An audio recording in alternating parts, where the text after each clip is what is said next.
Mina olen Gerd-Kristjan Rungi, töötan ettevõttes GKR Trade, mis tegeleb jookide ja snäkkide müügi ja turustamisega. Tegelikult ma tegin lausa 2 õpilasfirmat, nii et esimene õpilasfirma kandis nime õpilasfirma Uduloor ja teine õpilasfirma kandis nime õpilasfirma Picasso. Esimene sai siis nime selle järgi, et me tahtsime teha uduste tekstidega, uduste kirjade ja piltidega T-särke, mida inimesed vaadates mõtleksid, et neil käiks nagu pea justkui ringi. Ja Picasso sai sealt samast ajendust, ehk me hakkasime tegema ühe klassivenna poolt joonistatud piltidega T-särke.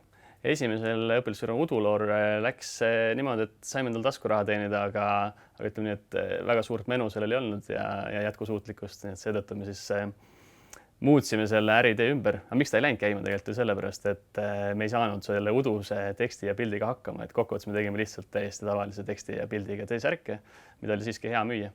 Õpilasfirma Picasso läks juba veidi paremini, sest seal oli selline uudsem nüanss juures ja õpilasfirmade võistlustelgi saime siis 3. koha. Kõige suuremad õppetunnid õpilasfirma programmist on minu jaoks meeskonnatöö. Üleüldiselt see, et reaalselt ma sain noorena selle enesekindluse ja tunde, et endal on võimalik elatist ise ka teenida. Tol hetkel küll nagu taskuraha vormis, aga ikkagi, et ei pidanud minema ema käest taskuraha küsima, kui kinno läksin. Et ma arvan, et see kindlustunne just, et võib ka ise midagi teha, ei pea kellegi juurde tööle minema.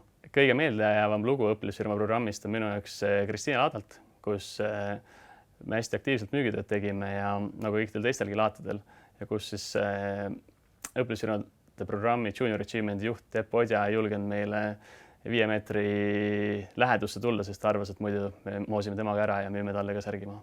Tegelikult see algaski õpilasfirmast ja pärast seda see jätkus kohe, ehk siis kui ma keskkooli lõpetasin, siis ma esimesel kursusel olles ülikoolis asutasingi GKR Trade'i, mille esimeseks tooteks sai Vitamin Well ja sealt on siis meie jookide ja snäkkide portfell suuresti laienenud ja müüme neid tänaseks 4 erinevas riigis. Õpilasfirma kogemus on mind aidanud pealehakkamise mõttes just, et isegi kui sa ei oska võib-olla kohe midagi lahendada, et me ei teadnud kohe, kust me T-särki saame, kuidas sinna peale neid trükkida, et siis samm-sammult lahenda neid nagu väikseid challenge'eid, väljakutseid ja kui sa kokkuvõttes neid samm-sammult lahendad, siis saad selle T-särgiga lõpuks valmis. Ma arvan, et õpilasfirma programm annab noortele väga hea võimaluse juba keskkoolis päriselt ennast proovile panna, ehk siis ettevõtjana, aga ka tegelikult võib-olla sa tegeled turundusega seal ettevõttes, võib-olla haldad seda meeskonda, et sa saad erinevaid kogemusi, et saad aru, mis ala võiks sulle paremini sobida ja kus sa tulevikus ennast nagu töötamas sooviksid näha. Alates õpilasfirma programmi tegemisest ma arvan, et meeskonnatöö just hästi nagu kokkuhoidav hea meeskond on üks nagu põhilisi võtmetegureid, et üldse edukas olla ettevõtluses ja samamoodi siis klassivend Sandriga, kellega me ettevõtted tegime. Ma arvan, et meie nagu selline ühine üksteise toetamine ja samas initsiatiivikus viis selleni, et me olime kõikidel laatadel kõige suurema käibega ettevõtte, et me julgesime inimestele tooteid müüa ja uskusime enda tootesse ja üksteisse.